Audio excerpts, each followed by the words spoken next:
All right, ladies and gentlemen, welcome back to the channel, guys. Today we have a Chicago Bulls video.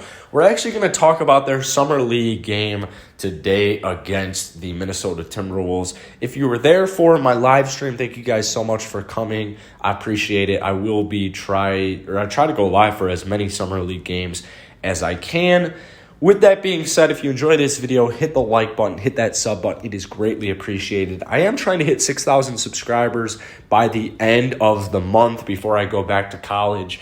And it's honestly looking pretty doable, and like 2 days ago it wasn't. So thank you guys so much.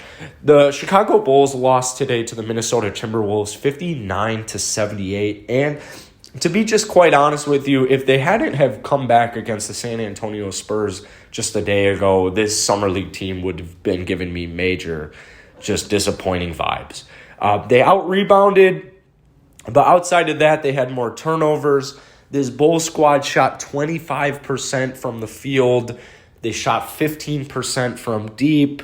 They only shot 69% from the free throw line. Like, there just wasn't really anything today about the Chicago Bulls that impressed me. And that honestly even goes with just players. I think that truly the only player who had a good game today was Patrick Williams. He dropped 18 points and 10 rebounds, but 6 of 15 from the field. However, he was 2 of 4 from deep, but he had 6 turnovers, man. I think this was a really sloppy game from the Bulls front to back. And with that being said, I don't want to go any further into this video without mentioning that none of this matters. Like, literally, guys, none of this matters.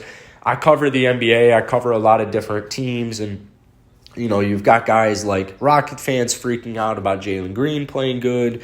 You've got casuals freaking out about Cade Cunningham being inefficient. Like, this is just Summer League. It's just Summer League. There's only, 4 games in Summer League in total. The Bulls should have, 1 game left. None of this stuff matters too much. And with the Chicago Bulls' focus more on the championship and the championship aspect, this isn't that big of a deal. With that being said, though, there just wasn't much to really be excited about today.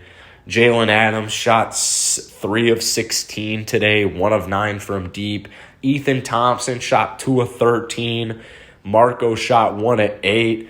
Io shot 1 of 7. Like, it was just a horrible game from top to bottom, except for maybe Simi Shitu. Like, that's outside of him, maybe Jerome Robinson, 1 of 3 from the field, 1 of 3 from deep, 3-point. It was a bad game. It was a bad game. And the way I see it is that the Chicago Bulls, this summer league, it doesn't mean much. When I'm watching it, I'm looking for 2 things. I'm looking for learning. I'm looking for improvement, honestly, from a game-to-game situation or from a start of Summer League to the end of Summer League. I'm also looking just for development. You want to see that development and that progression. That's all the Summer League is about. So, especially if I'm thinking about players like Marco, I want Marco to get accustomed to the NBA speed. I know in Europe it's a little bit different. Maybe it's a little bit even more aggressive. But you got to get accustomed to the three-pointer. You got to get accustomed to the speed, to the tenacity, to the intensis. So with Marco, I think inconsistent games are going to be just what happens. It's kind of like with the Houston Rockets, like Elfrid Şengün. By the time a lot of you watch this video, the Rockets have probably already played their 3rd Summer League game. But Elfrid Şengün, first game was 3 of 10 from the field. This last game was 8 of 13. A lot of these European players, you're not going to get it every single game, every single time. It's going to be here and there at first, a little inconsistent, and then you just want to develop that consistency. So with Marco, him going 1 of 8 from the field, 0 of 4 from deep, he still showed enough. He was still aggressive. He still got to the free throw line 8 times, still made all of them. 3 turnovers weren't good, but it's I'm not freaking out because I know Marco was a good pickup, and I still think he'll be able to contribute to the Chicago Bulls next season. With Patrick Williams, 6 of 15 from the field. He played 33 minutes. He just played a whole bunch of minutes. 2 of 4 from deep was what was impressive to me. I know that Patrick Williams is not going to get 6 turnovers in a normal game because Patrick Williams is more of like a fourth option or so, which is, I think, perfect for him. I think fourth option is perfect for Patrick Williams at this point in his career, just 1 year after his rookie year. So I think that, Patrick's not going to get as many opportunities as he would with guys like Zach LaVine, Lonzo Ball, DeMar DeRozan, Nikola Vucevic, as much to have 6 turnovers. So when I see a statistic like the 6 turnovers, I'm not freaking out because I don't think it's the end of the world. I think it's Summer League. Patrick Williams is probably the best player on the court for both your roster and your opposing roster, and he wants to take over. And the 18 points was a good sign. The 15 shots was a good sign. I know it is just Summer League, and I know 6 of 15 from the field, only 40% efficiency, maybe isn't exactly what you're looking for, but I promise you this. I promise you that it is better than anything else. 15 shots, it's showing willingness. It's showing that he's capable. It's showing me a lot of things with Patrick Williams that I didn't see from last year. You wouldn't see Patrick Williams ever take 15 shots in a game. I know it's a Summer League once again, but at least it's a step up. 2 of 4 from deep. This is something. Patrick Williams was a great three-point shooter last season.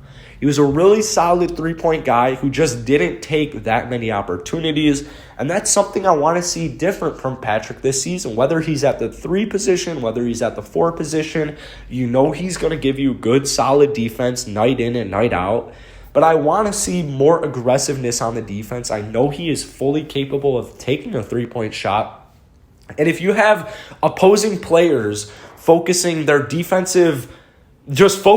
on the defensive end on assignments like Zach LaVine, Nikola Vucevic, Lonzo Ball, DeMar DeRozan, that should leave up more open opportunities for Patrick Williams. And that's 100% what I expect next season. And to be quite honest with you, I think he's going to step up to the occasion perfectly.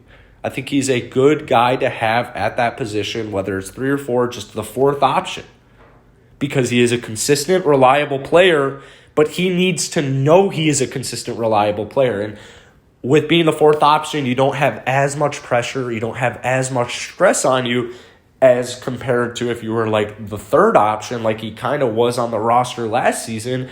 And being a rookie, being the 2nd youngest rookie to be drafted in your class, it's not the easiest assignment. So I preach this all the time. I really like what they did with Patrick Williams last season, where they're just essentially getting him ready. They're throwing him on crazy defensive assignments like Giannis, LeBron James, Kevin Durant, so that this season, he is ready to take that step up. He's ready to take that leap, and he isn't going to shy away from the moment.